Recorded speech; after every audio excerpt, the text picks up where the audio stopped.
我哋呢一節想傾下香港面對嘅管治上嘅問題，因為換光你咧喺政府服務好長時間，由回歸前到回歸後呢接近20年時間咧，你都擔任好多公職。咁你覺得去到今日，我哋管治上面係咪的確存在一啲咧，即係解決唔到嘅問題咧？即係咁樣講，我都係一個比較樂觀嘅人，問題一定係解決到嘅。不過我哋的確係有呢個社憲制上設計上有一個困難喺度嚇，因為基本法嘅設計，我諗啊玉成你都好清楚嚇。我哋嗰個模式咧係的確係運作係唔易嘅啊，因為首先個行政長官係孤家寡人咁樣選出嚟。佢又唔可以屬於任何嘅政黨，咁但係相反地喺立法會，雖然有功能團體同直選兩組嘅分別，但係佢基本上都係好多人選出嚟，咁然後佢哋反而係可以有政黨。咁你如何要能夠保證個行政長官所推行嘅法例同埋施政係能夠通過到立法會？咁呢個就係最基本嘅一個結構上嘅問題啦。咁而家你唔信嘅就係喺呢一度啦，咁但係當然你亦都可以有，就算話你唔信咁回歸10多年，咁都有陣時係比較順，有時比較唔順，而家就可能係屬於最唔順嘅一個時期。咁呢度裏邊又有其他嘅因素喺度，係有當然我都係拉翻去頭先講年青人嗰個問題啦，就因為係早2年幾之前嗰個政制。嗰個辯論咧，導致到嗰個大決裂，咁呢個大決裂咧就令到成個施政原本已經係有困難嗰個位咧，就再擴大。咁所以而家變咗好多時呢啲所謂拉布啊，或者各種各類嘅即係不規矩嘅行為啊等等，其實都係呢種咁樣個問題嘅一種擴大咗嘅表徵嚟嘅。咁但係你歸根到底都要解決翻，我會覺得解決翻最根本個問題，就係如何令到行政同立法兩個機關係能夠順暢咁樣運作。冇錯，順暢唔係一定要一言堂嘅。啱。咁但係點樣去令到佢有一個系統去運作？係。嗱，呢個我哋先試下從我哋嘅制度上邊探討下呢個問題，即係所謂行政立法關係。因為我做咗咁多年嘅立法會議員，過去呢幾年做立法會主席咧，幾乎經常問親都係呢個問題，行政立法關係。近期咧更加多咗一啲內地嘅研究一國兩制、研究基本法嘅學者啦，包括有啲內地咧係比較關心香港嘅一啲官員。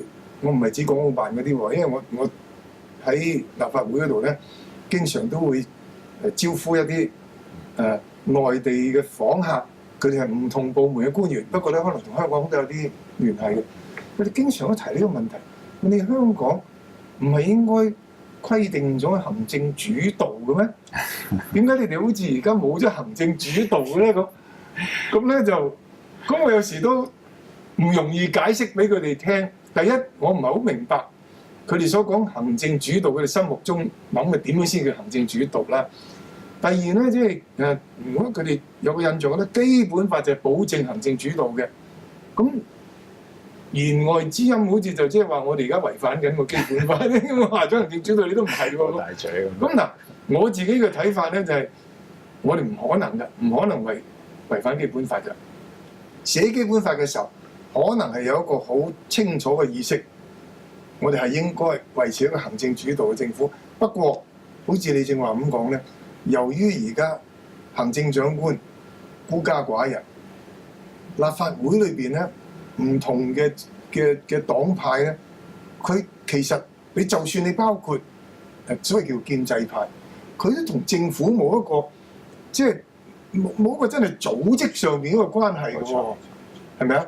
咁你憑乜嘢保證所謂叫行政主導咧？係啊，呢個的確係一個其實真係最關鍵嘅一個問題咯。嗱，我以前仲喺政府嘅時候，都同其他嘅部委嘅官員都有聯繫。咁其實佢哋都有一個好好奇嘅，喂，你哋唔係行政長官話事嘅咩？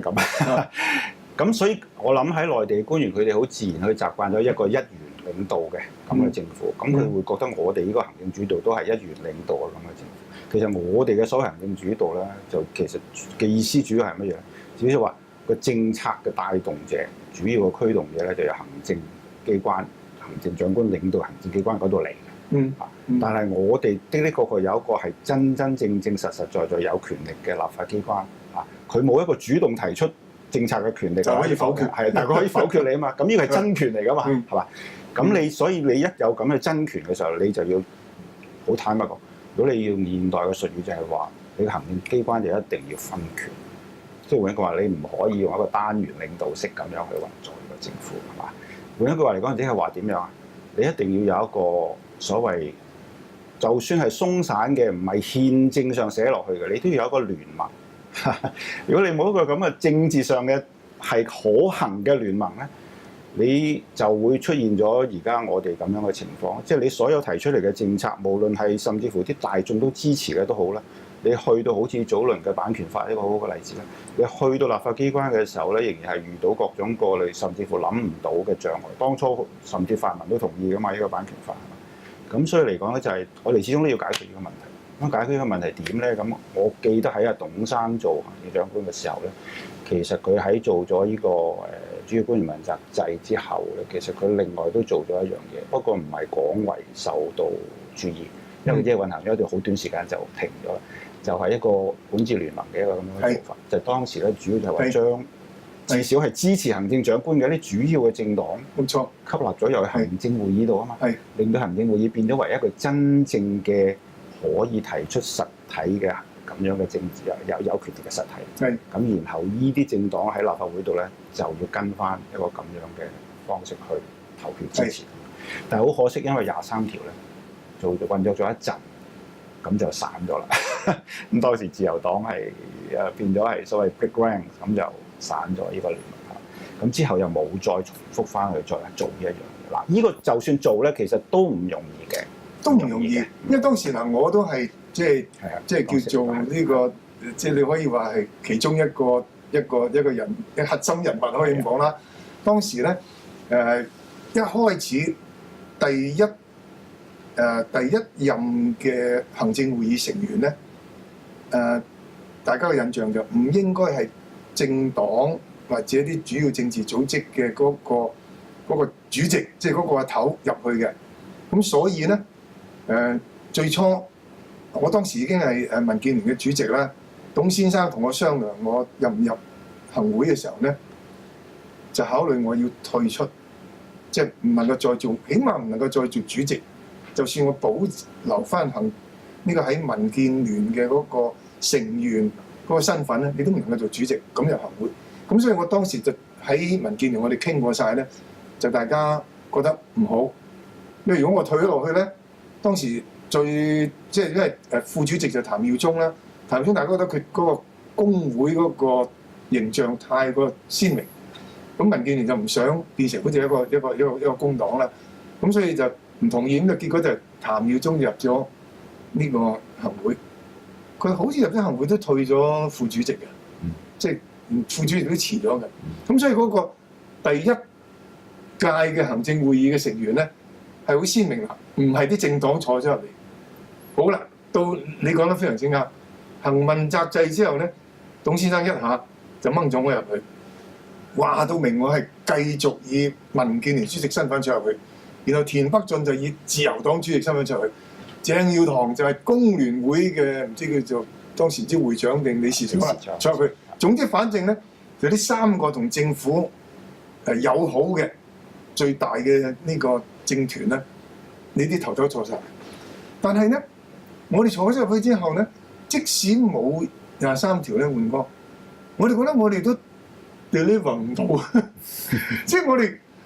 因為依然都係受行會嘅保密制同埋集體負責制嘅約束，我哋唔可能喺行會決定嘅嘢一早攞出嚟，譬如我唔能夠一早帶咗去同呢個民建聯傾咗之後，民建聯如果唔同意，我都冇辦法喎，我交唔到貨俾阿董先生。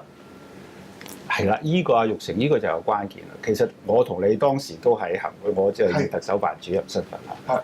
咁所以我哋兩個都好清楚我哋講緊乜嘢。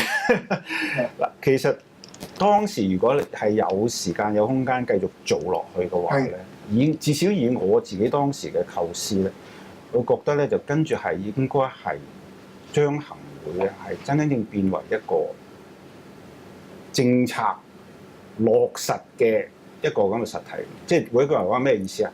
即係話你有好多嘢你未去到行會之前討論，你唔使保密噶嘛。譬如而家用翻退休保障咁舉個例子啊，咁你哋可以政府扣咗一個架出嚟，咁咪分俾你哋自己去講到你終於有一個幾個大政團都能夠接受嘅一個 compromise， 一定係 compromise 一個妥協嘅方案啦，係嘛？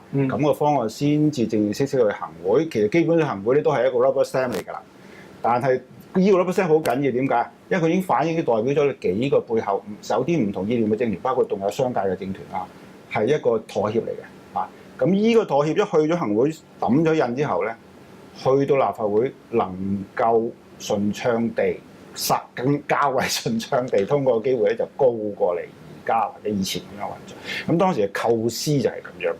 咁所以其實如果當時我會覺得有多啲咁多時間空間，大家發展落去運作落去咧，我會覺得呢套模式係運作得到出嚟。咁但係當然仲有一樣嘢假設咗嘅，就係你啲政團或者政黨本身咧，係真係要係有你本身嘅組織同埋影響力嘅。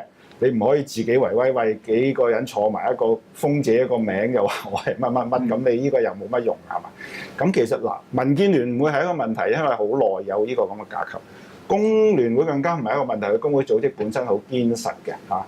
咁反而咧，你問我咧，喺商界嗰方面嘅政黨咧，其實到而家佢哋自己本身都冇解決到呢個佢代表性嗰個問題，即係誰説了算係嘛？佢到而家都解決唔到呢個問題，所以當年自由黨其實都冇解決到呢個問題嘅。當時仲有好多嗰啲所謂，尤其啲超級大孖沙，係嘛？係你算老嘅，係嘛？所以佢商界反而呢個所謂喺經濟嘅右邊嘅光譜嗰個，佢哋從來都冇解決到呢個問題。咁所以反而令到呢個執政聯盟咧，當時都係有呢個弱點。我哋當時就係咁樣睇嘅，呢個係最弱嘅一個 wing 嚟嘅。咁但係如果但係我始終覺得咧，你一定要走翻呢條路。但係呢條路要走咧，你都需要某一啲堅實嘅組織。呢啲堅實組織同意咗抌咗印之後咧，就要 deliver，就係一個咁樣嘅做法。曾蔭權先生做行政長官咧，似乎都係沿住呢個方向去嘅。所以我當時咧係記得好清楚咧，佢係嘗試領導嗰啲主要官員咧個講法係喺制定政策嘅上游就要去同呢啲即係同政府友好嘅政治力量要商量。佢公開都講過，係要咁樣啦，係嘛？係咁。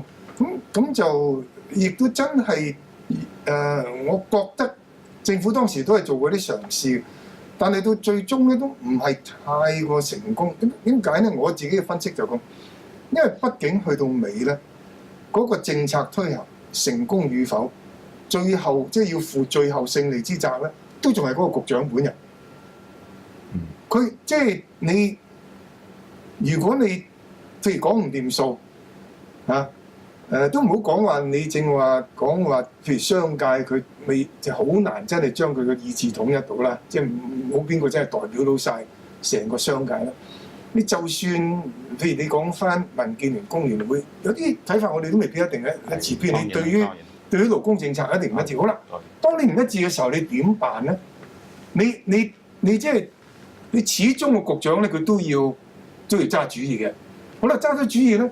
譬如佢工聯會覺得喂唔得喎，我如果支持咗呢個，我點樣向我啲勞工界交代啊？我做唔到嘅喎，咁佢就冇啦，佢就冇法子同你一齊行啦。係嗱，但係依個阿玉成你講呢個問題咧，其實你放諸全世界嘅民主國家都係有呢個問題嚇，因為你啲政策咧有陣時喺個左中右嘅光譜裏邊嚟講，你總係有唔同嘅接受度。好多黨翻到去佢都搞唔掂自己嗰啲所謂基層。咁外國如果我哋他山之石咁，我哋睇人哋點樣去解決呢啲問題嚟。咁大體上咧就係、是，如果真係有啲好巨大爭議嘅，無法喺圍外達成到一個共識，唔好咁就唔好去行會啦。咁你咪將佢各晾喺度先咯，所謂用鄧小平成日講啊，各他一角咁樣嚇。咁如果但係有一啲，譬如好似當年講曾蔭權政府嗰年，我不在啦，當然嚇，我唔知道啲細節。但係譬如最低工資咁，我可以想象當初提出嚟嘅時候，一定都好大爭議㗎，係嘛？工商界可能都撐到行晒㗎，係嘛？嘛？咁但係最終深敲摸下咁，終於大家都可以去到底嘅時候，咁咪做，咁啊終於都做咗啦，係嘛？係啊，咁呢啲我就會覺得係即係咁樣嘅咁嘅運作模式都唔係冇成功嘅例子嘅。咁但係就你要將行會咧，真正要當為一個真正嘅 bargain 嘅場所，而係最後抌落去係有 authority 一個咁嘅場所。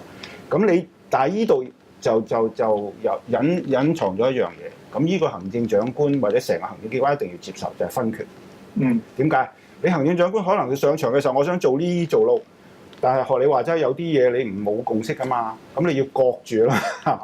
咁佢又要接受呢一樣嘢嚇，就要咁，你有咁樣嘅意識先。好啊，我哋又休息一陣先，翻嚟傾下我哋嘅願景。